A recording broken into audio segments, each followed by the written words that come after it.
বাজার থেকে কিছু ছোট ইলিশ মাছ নিয়ে এসে আজকে মাছটাকে একটু অন্যভাবে বানালাম। গরম ভাতের সাথে স্বাদটা কিন্তু অতুলনীয় ছিল। আপনারাও একবার এইভাবে ট্রাই করে দেখবেন, আশা করি ভালো লাগবে। এখন এমনিতেও ইলিশের সিজন চলছে, তাই ছোট হোক কিংবা বড়, ইলিশ বাঙালির একটা আলাদা ভালোবাসার জায়গা। চলুন এবার রেসিপিটা শুরু করা যাক। এবারে আমি মাছগুলোকে নিয়ে নিয়েছি। দেখতেই পাচ্ছেন মাছগুলো ছোট হলেও কিন্তু মাছগুলো খুব টাটকা। আচ্ছা, মাছগুলো আমার কাটা হয়ে গেছে। মাছগুলোকে আমি এইভাবে কেটে নিয়েছি। মাছগুলো কিন্তু সত্যিই খুব টাটকা। এবার আমি মাছের তেলগুলোকে আলাদা করে বের করে নেব। তেলের মধ্যে যে পিত্তিটা থাকে ওটাকেও আমি বাদ দিয়ে দেব। দিয়ে মাছটাকে পরিষ্কার করে ধুয়ে নেব। মাছটা আমার পরিষ্কার করে ধোয়া হয়ে গেছে। এবার ম্যারিনেট করার জন্য কিছু বাটনা বেটে নেব। বাটনাটা বাটার জন্য 3টে পেঁয়াজ কুচি, কয়েকটা রসুন, কয়েকটা কাঁচা লঙ্কা নিয়ে ভালো করে বেটে নেব। আপনারা চাইলে বাটনাটা মিক্সিতেও বেটে নিতে পারেন।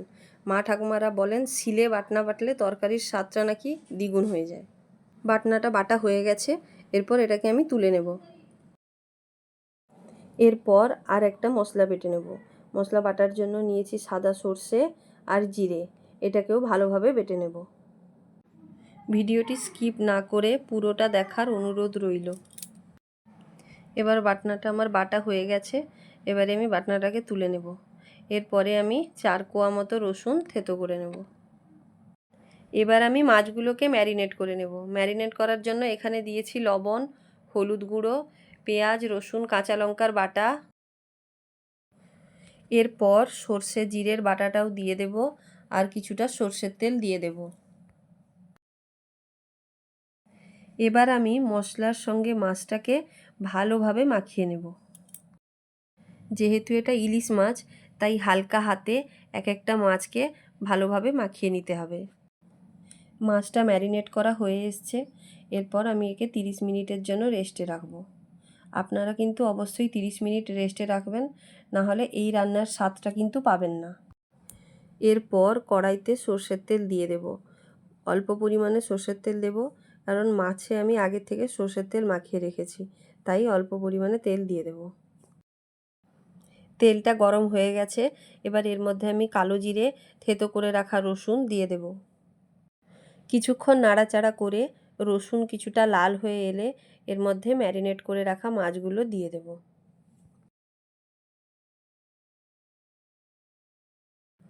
মাছগুলোকে সাবধানে কড়াইতে ঢালবেন, না হলে তেল ছিটকে যেতে পারে।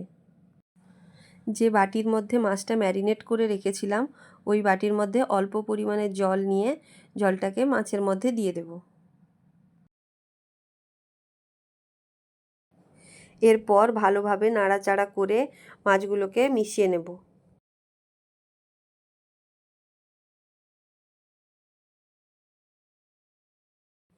কয়েকটা কাঁচা লঙ্কা উপর থেকে দিয়ে দেব। দিয়ে ঢাকা দিয়ে দেব। কিছুক্ষণ পর ঢাকনা খুলে মাছটাকে আবারও একবার হালকাভাবে নেড়ে নেব। মাঝে মধ্যে এরকম না নাড়লে মশলাটা নিচে লেগে যাওয়ার সম্ভাবনা থাকে। এবারে আর ঢাকা না দিয়ে মিডিয়াম আঁচে তরকারিটাকে কিছুক্ষণ ফুটিয়ে নেব। তরকারি থেকে এইভাবে তেল ছেড়ে এলে একটু গ্রেভি টাইপের হয়ে গেলে তরকারিটাকে নামিয়ে নেব। এবার কাঁচা ইলিশের ঝাল রেডি।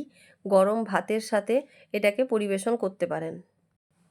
আমাদের এই ভিডিওটি যদি ভালো লেগে থাকে তাহলে লাইক, কমেন্ট, সাবস্ক্রাইব করতে ভুলবেন না। ধন্যবাদ।